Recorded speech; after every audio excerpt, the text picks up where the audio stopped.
Hi, I am Ben, the CEO of Coworkintel, the data source of reference for flexible workspaces. Today we have Daniel Weil, Head of Research and Strategy at Primonial REIM, a leading real estate fund manager in France and one of the fastest growing in Europe. Hi, Daniel. Hi Ben, good to be here. So, Daniel, let's start with giving some context on the impact of the virus on the real estate sector.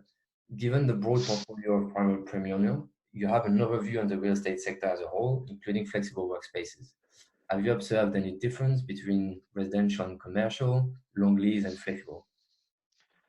Well, first of all, maybe we have to take into account that, in my opinion, we are seeing a three-stage crisis.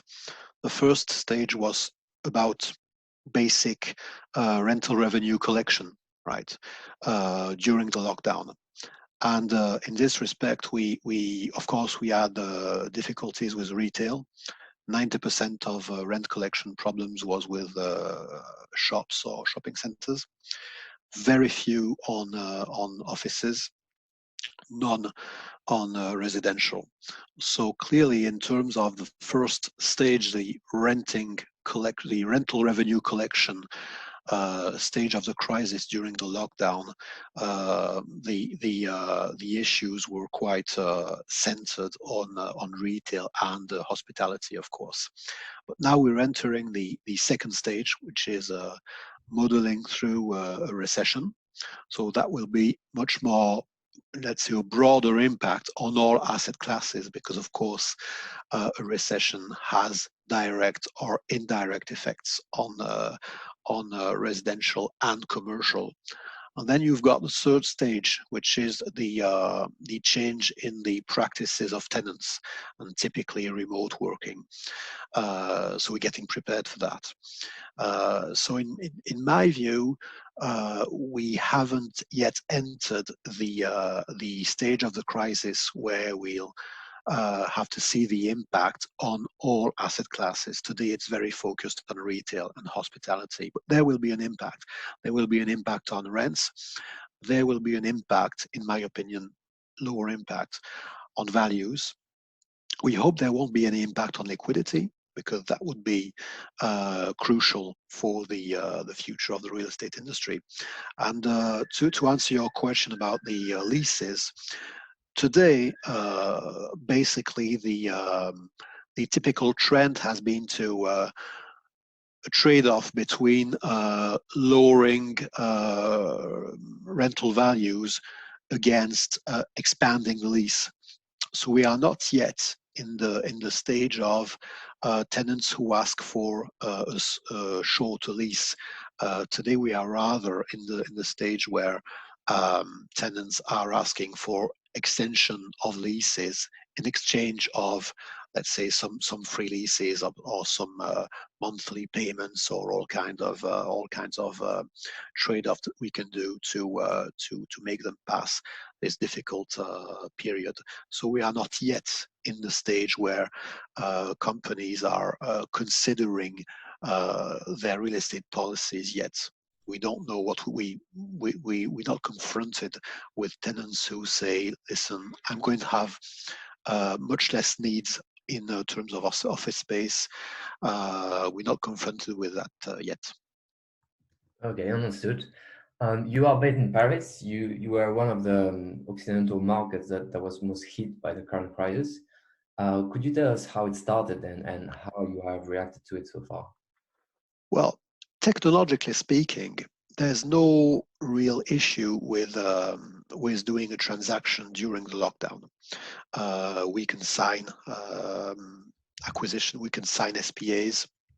The only thing we couldn't do is visiting, of course, the properties, but in every case where we had visited and where the due diligence was positive, we executed transactions, including during this lockdown. Now, most investors, most operators, most tenants with which I speak are in a wait and see position. clearly.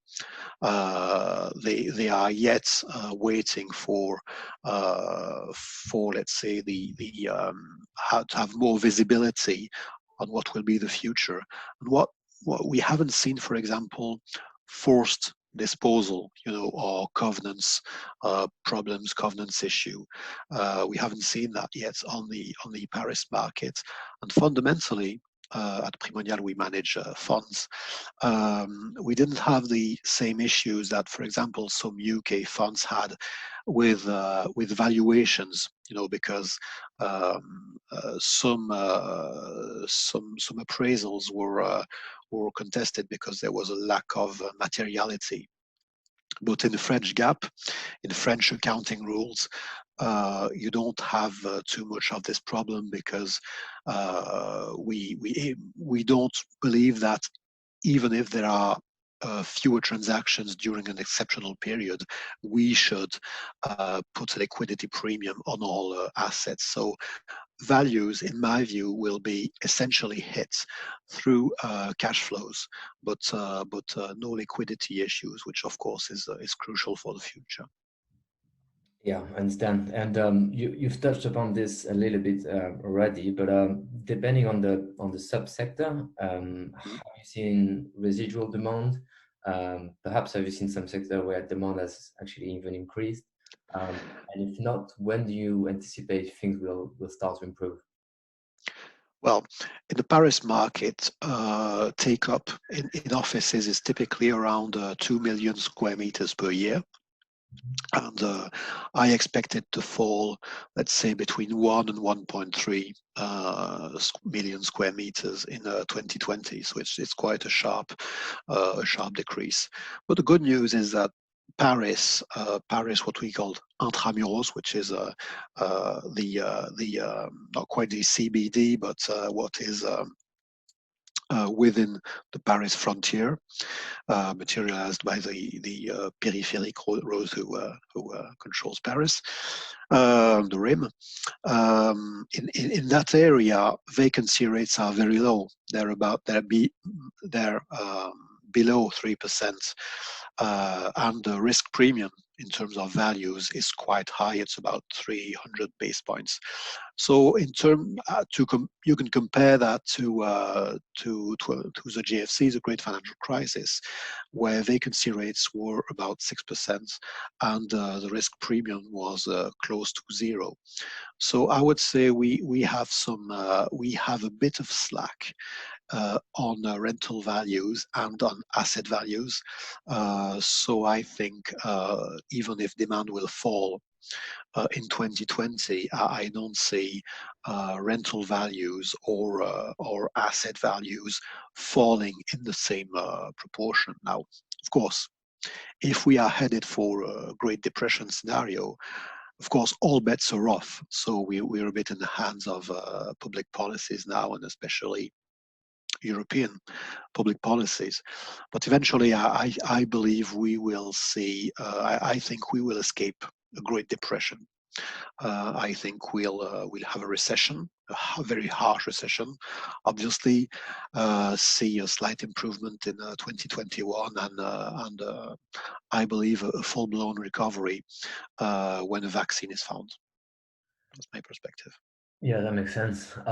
One of the changing a little bit the subject, and one of the most challenging things I imagine is the relationship with your investors or lenders.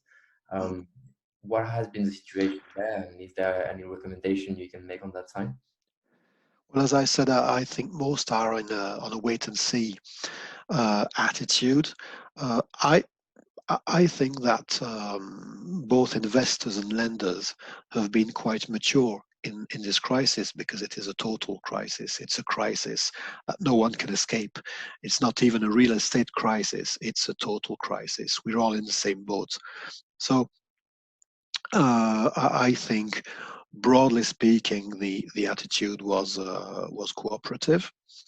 My recommendation would be communicate, communicate the at the maximum, because what really worries investors is actually the fear of being left alone, of being alone in the market. I think they can manage harsh news if we are upfront about it, and basically, I mean, we didn't have any difficulties explaining to our investors that on retail there would be some free leases, or that of course we couldn't expect as much rental revenue as usual. But all investors actually were quite understanding on that. Lenders did what lenders do, that is, they applied a risk premium, a superior risk premium, about let's say 50 base points. Okay, so financing in commercial real estate in Paris is a bit more expensive, but we are still on very low rates, obviously. So I would say today we're in a wait and see understanding attitude. Okay, glad to hear that. Looking a little bit forward now, how do you think the industry, and in particular the flexible part, could position itself to benefit from the post-lockdown period, or at the very least to recover some of its losses? Well, basically, as far as flexible workspaces are concerned, operators have as a liability long lease and as an asset short leases. So it's normal that they are pressured in times of crisis. I'm not very worried about social distancing, because I think they are innovative enough to adjust to the social distancing healthy practices. I think technology can help. So I'm not too concerned about the uh, the technicalities of social distancing for the flexible office. Now, in the long term, of course, uh, contrary to what we see in Anglo-Saxon countries, I don't see French tenants completely shifting to remote work, to working at home, because I think they will use remote work out of a financial rationalization perspective, but it's optimization, it's not transformation. So I see a mix of, let's say, traditional office practices, of home office, of co-working. Of course, there's a trade-off between financial optimization and keeping a hand on employees. I mean, remote work is something that succeeds sometimes and fails sometimes. See the examples of Yahoo, see the examples of IBM.